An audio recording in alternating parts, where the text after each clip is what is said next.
In the silent battlegrounds of human interaction, where words become weapons and egos clash like ancient armies, lies a truth so profound that mastering it can transform the trajectory of your entire life.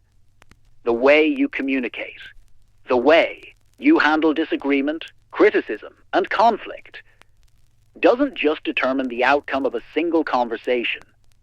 It determines the quality of your relationships, the height of your success, and ultimately, the legacy you leave behind.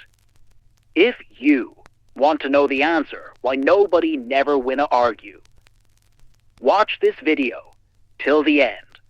Think of the countless hours wasted in fruitless arguments, the relationships damaged beyond repair, the opportunities evaporated into thin air because someone needed to be right more than they needed to succeed.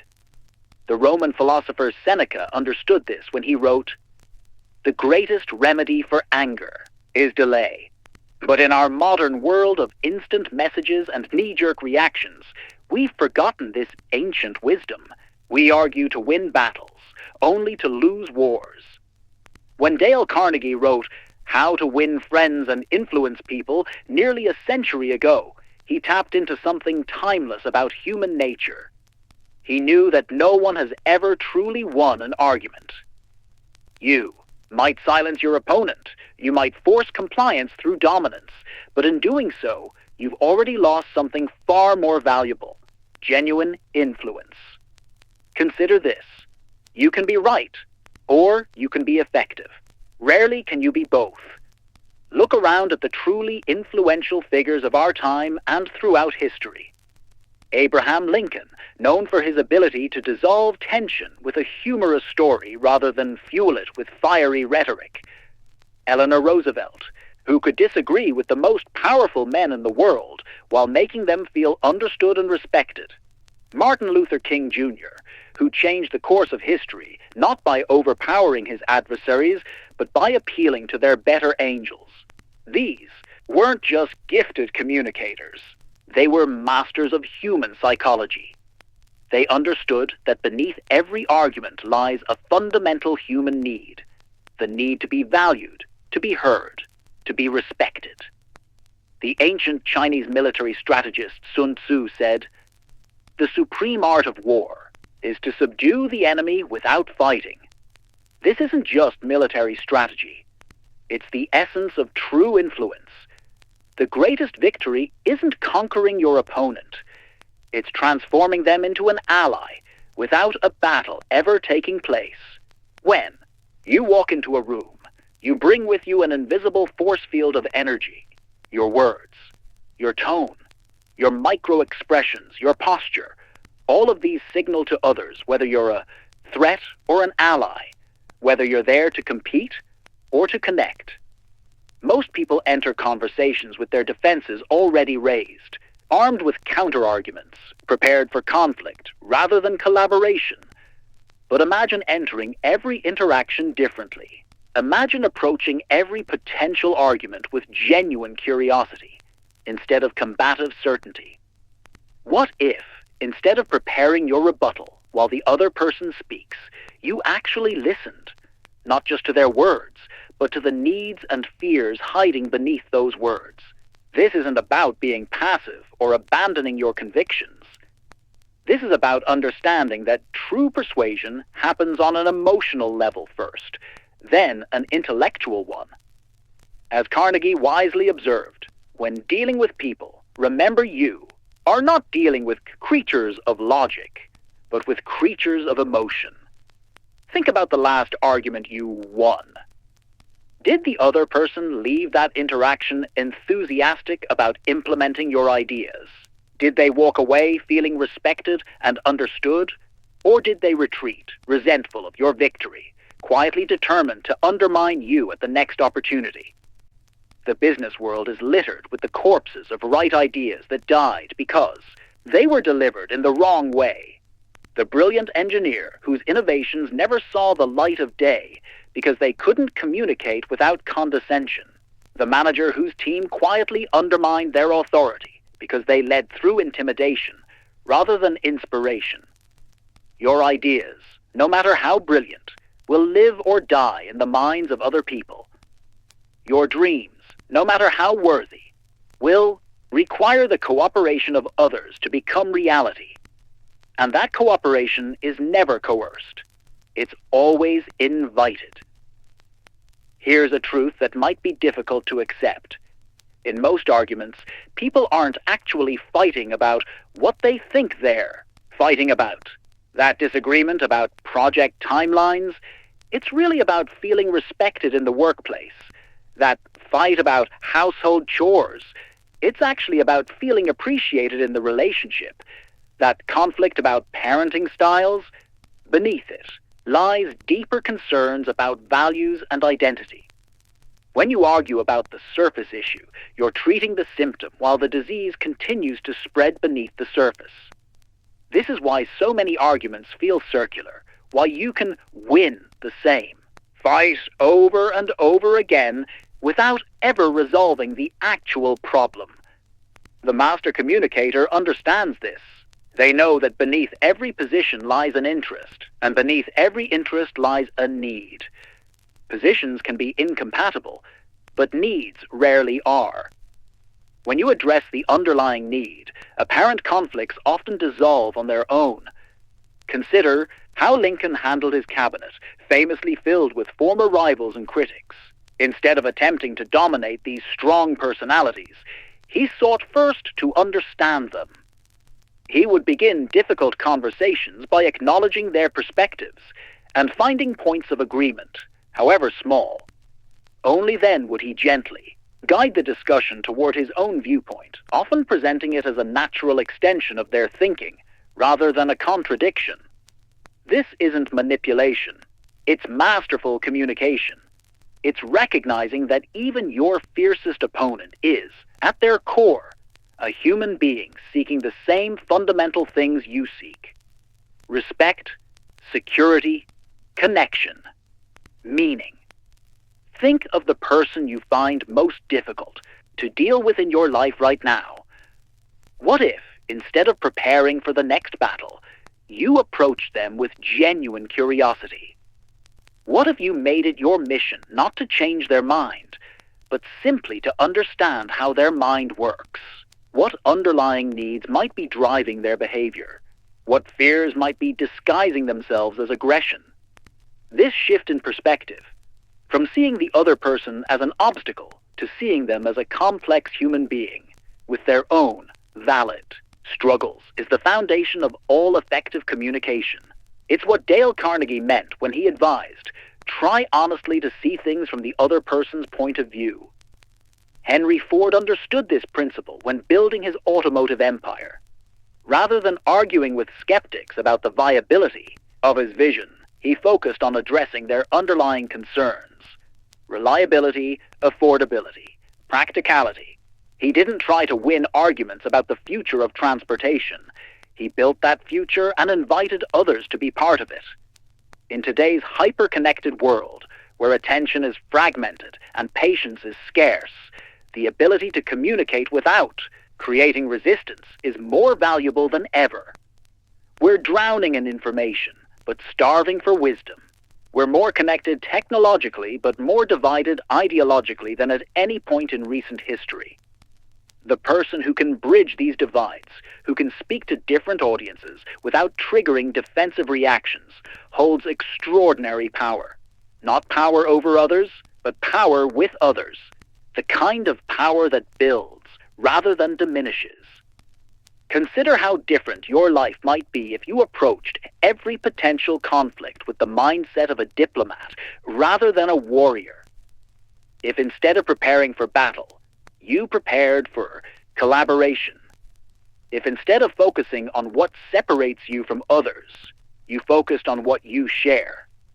The diplomat understands that timing is everything. They know when to speak and, more importantly, when to listen. They recognize that sometimes the most persuasive thing you can say is nothing at all. That often, the simple act of giving someone your full, undivided attention is more powerful than any argument you could construct. Mother Teresa didn't change the world through argumentation. She changed it through demonstration. through living her values so completely that others couldn't help but be moved by them.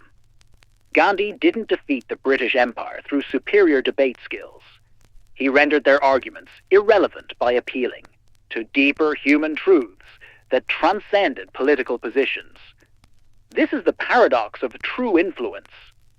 The less you try to control others, the more impact you tend to have. The less you focus on winning the argument, the more likely you are to win the person.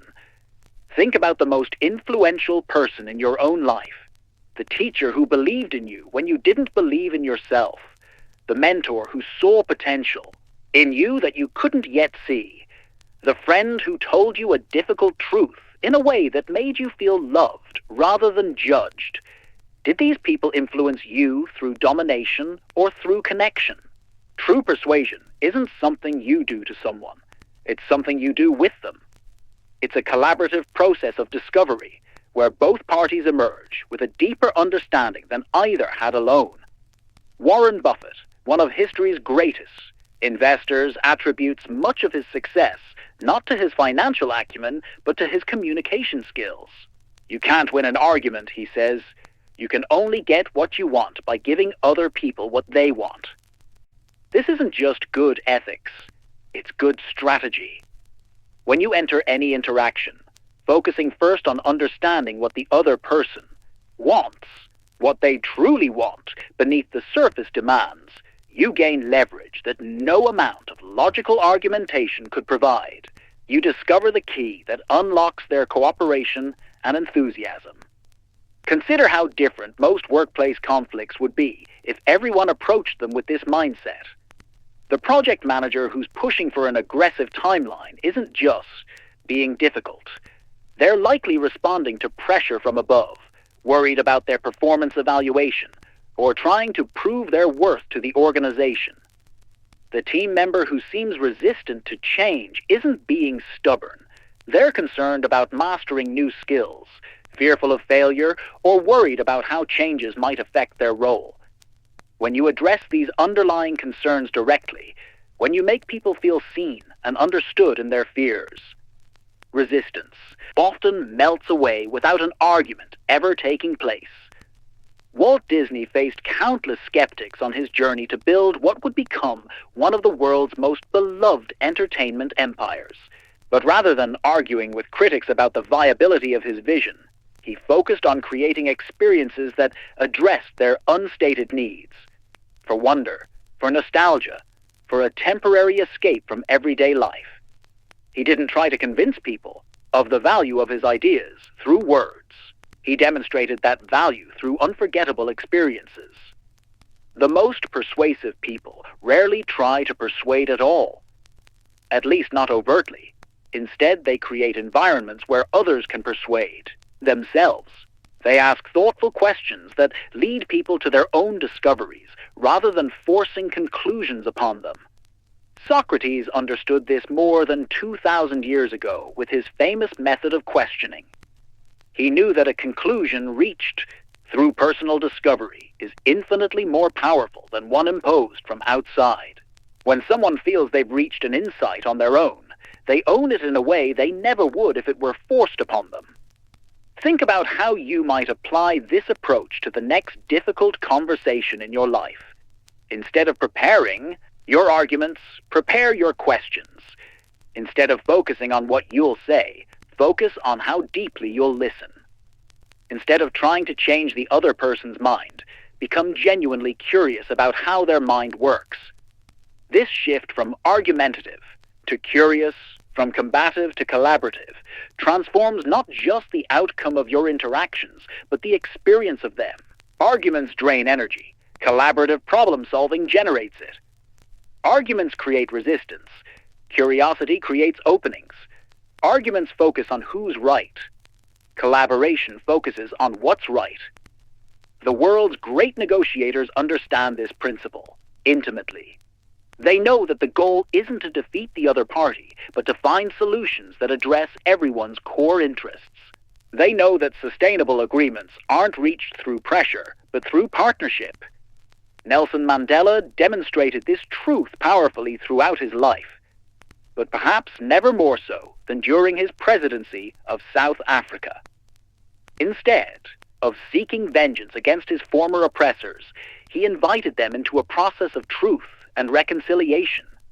He understood that healing could not happen through continued conflict, only through genuine understanding and shared vision. In your own life, how many relationships might be healed through a similar approach? How many ongoing conflicts might be transformed if you approached them not as battles to be won, but as misunderstandings to be clarified? Carnegie wrote, "You can't win an argument. You can't, because if you lose it, you lose it. And if you win it, you lose it." When you win an argument, you might gain compliance, but you lose connection. You might get your way in the moment, but you create resistance that will resurface in countless subtle ways. Consider the parent who dominates their child through superior power and authority. They may win every argument, but at what cost? The child learns not to think critically or express themselves honestly, but to hide their true thoughts and feelings. The apparent victory creates distance that grows over time. Now consider the parent who approaches disagreements with their child as opportunities for mutual growth and understanding, who listens deeply, validates feelings, even while setting necessary boundaries, and includes the child in problem-solving where appropriate. This parent isn't just raising a child. They're growing a relationship based on trust and respect. The same principle applies in every arena of life. The manager who rules through intimidation versus the leader who inspires through genuine connection. The salesperson who pressures versus the consultant who partners. The spouse who dominates versus the partner who collaborates. In each case, one approach creates temporary compliance, while the other builds lasting influence. Richard Branson built his Virgin Empire not by being the most argumentative or domineering leader, but by being among the most empathetic. He understood that his success depended on his ability to bring out the best in others, to make them feel valued and heard, to create environments where innovation could flourish because people felt safe to express themselves authentically. This approach requires humility, the willingness to consider that your perspective, however well-reasoned, might be incomplete. It requires patience, the ability to wait for understanding rather than rushing to judgment. Above all, it requires genuine respect for others, even, perhaps especially, those with whom you disagree. Dale Carnegie understood this when he wrote, "The only way to get the best of an argument is to avoid it." He wasn't suggesting avoidance of difficult topics, but avoidance of the combative mindset that turns discussions into battlegrounds. Oprah Winfrey built one of history's most successful media careers on this foundation. Her interviews are masterclasses in empathetic listening. She doesn't shy away from challenging topics, but she approaches them with such genuine curiosity and respect that even resistant subjects find themselves opening up in unexpected ways. Winfrey doesn't try to trap her guests in logical inconsistencies or force them to adopt her viewpoints. Instead, she creates spaces where authentic dialogue can happen, where understanding can emerge naturally. This isn't just good television, it's profound human connection. You have this same ability within you. You can approach every interaction as an opportunity for genuine connection rather than conquest. You can listen with the goal of understanding rather than refuting. You can respond to disagreement with curiosity rather than defensiveness. This doesn't mean abandoning your principles or swallowing your truth. It means expressing that truth in ways that build bridges rather than walls. It means recognizing that being heard often requires hearing others first. In a world increasingly fragmented by ideological divides, the person who can communicate across differences without creating unnecessary resistance possesses a superpower. While others are busy fighting unwinnable battles, you can be quietly building coalitions, solving problems, advancing shared goals. Think of the most divisive issues in our culture. Behind the loud extremes on either side are millions of people with legitimate concerns, deeply held values, and genuine fears.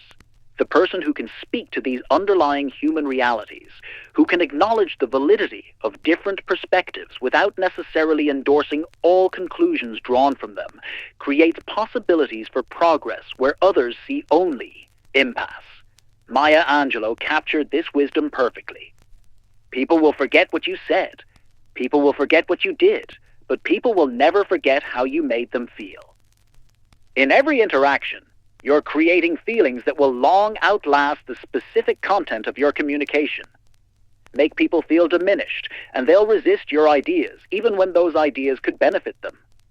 Make them feel valued, and they'll open themselves to possibilities they might otherwise reject. This is the essence of winning without arguing.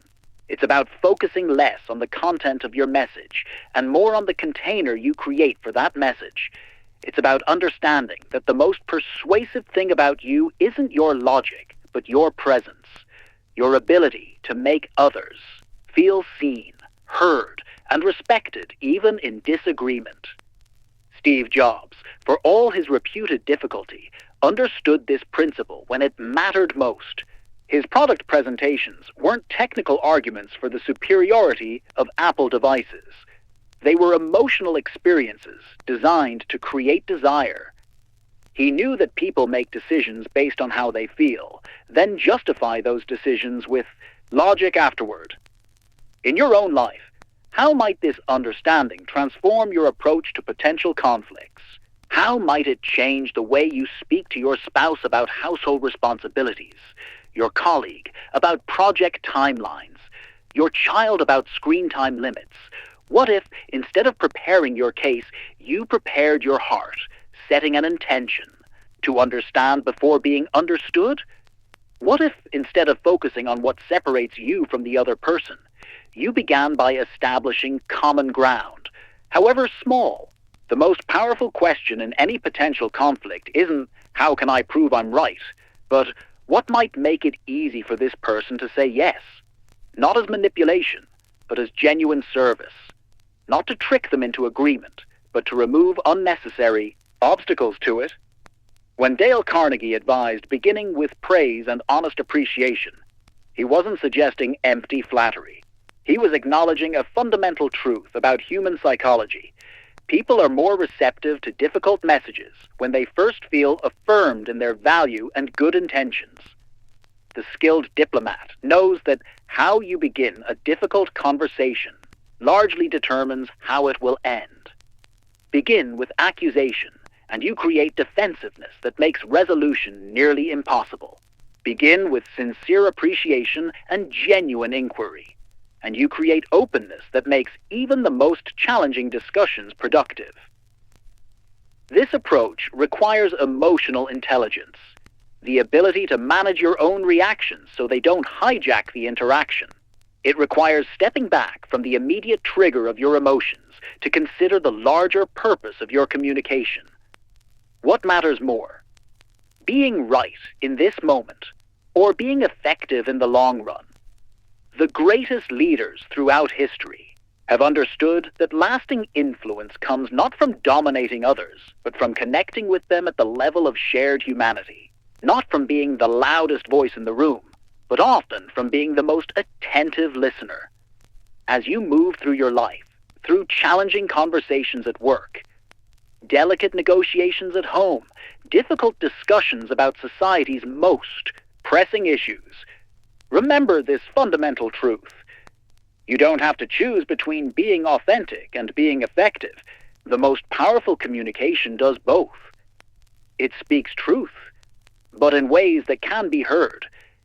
It honors your own needs while simultaneously respecting the needs of others. This is the art of winning without arguing, not through manipulation or surrender, but through genuine understanding and creative collaboration, not by dominating others, but by bringing out their best selves alongside your own. Every interaction is a choice. You can approach it as a battle to be won, or as an opportunity for connection. You can focus on proving your point or on solving the actual problem. You can speak to be right or speak to be understood. Choose wisely. For in that choice lies not just the outcome of a single conversation, but the quality of your relationships, the impact of your work, and ultimately, the legacy of your life. The greatest victory isn't defeating others. It's bringing them alongside you toward a shared vision of what's possible, not through coercion, but through understanding, not through argument, but through inspiration, not by making them feel smaller, but by helping them see the greatness within themselves. This is your challenge and your opportunity, not just to win arguments, but to win people, not just to be heard, but to create harmony, not just to make your point, but to make a difference. The world doesn't need more people who can dominate conversations. It needs more people who can transform them, who can turn potential conflicts into opportunities for breakthrough, who can speak truth in ways that build bridges rather than walls. You can be that person.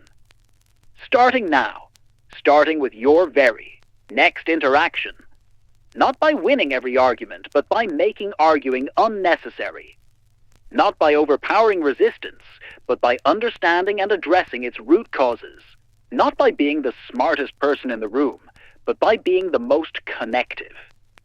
In doing so, you won't just change the outcome of your conversations. You'll change the trajectory of your relationships. You won't just win agreements. You'll win allies. You won't just make your point. You'll make your mark on hearts and minds, on organizations and communities, on the world itself.